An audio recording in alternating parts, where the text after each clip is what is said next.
బెండకాయ కూర నేను చూపించినట్లుగా ఇలా వండుకోండి. తక్కువ ఆయిల్తో బంక బంక లేకుండా చాలా టేస్టీగా ఉంటుంది కూర. ఇలా వండారంటే ఎక్కువ క్వాంటిటీ మనం ఈ కూరని ఇష్టంగా తినగలుగుతాం. చిన్నగా కట్ చేసుకున్న బెండకాయ ముక్కల్ని ఐరన్ ప్యాన్లో ఆయిల్ పోయకుండా ఇట్లా ఫ్రై చేసుకోండి. హై ఫ్లేమ్లో ఫ్రై చేసుకోవాలి, అప్పుడే మంచిగా ఫ్రై అవుతుంది. ఎక్కువ ఫ్లేమ్లో ఫ్రై చేసుకుంటే బంక బంక అవుతుంది. హై ఫ్లేమ్లో ఫ్రై చేసుకోండి. బెండకాయలో జిగురు పోయి చక్కగా ఫ్రై అయిన తర్వాత ప్యాన్ పెట్టుకొని కాస్త ఆయిల్ పోసుకొని ముందుగా పల్లీలను వేయించి పక్కకు పెట్టుకుందాం. తర్వాత పోపు గింజలు వేసుకొని చిన్నగా కట్ చేసుకున్న ఉల్లిగడ్డ పచ్చిమిర్చి వేసుకొని మంచిగా గోలించుకుందాం. వేగిన తర్వాత అల్లం వెల్లుల్లి పేస్ట్ పసుపు వేసుకొని వేపుకుందాం. వేపుకున్న బెండకాయలని వేసుకుందాం. రెగ్యులర్గా నా వీడియోస్ని ఫాలో కండి ఫ్రెండ్స్. నా ఛానల్ సబ్స్క్రైబ్ చేసుకోండి, లైక్ చేయండి, కామెంట్ చేయండి.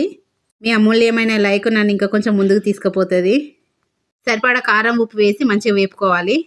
ఫైనల్గా కొత్తిమీర వేసుకోవడమే. బెండకాయ కూర వండేటప్పుడు మనం మూత పెట్టకుండా వండాలి, అప్పుడే జిగి అనేది రాదు, బాగుంటుంది. ఎంతో టేస్టీగా ఉండే మన బెండకాయ కూర రెడీ. బాయ్ అందరికీ.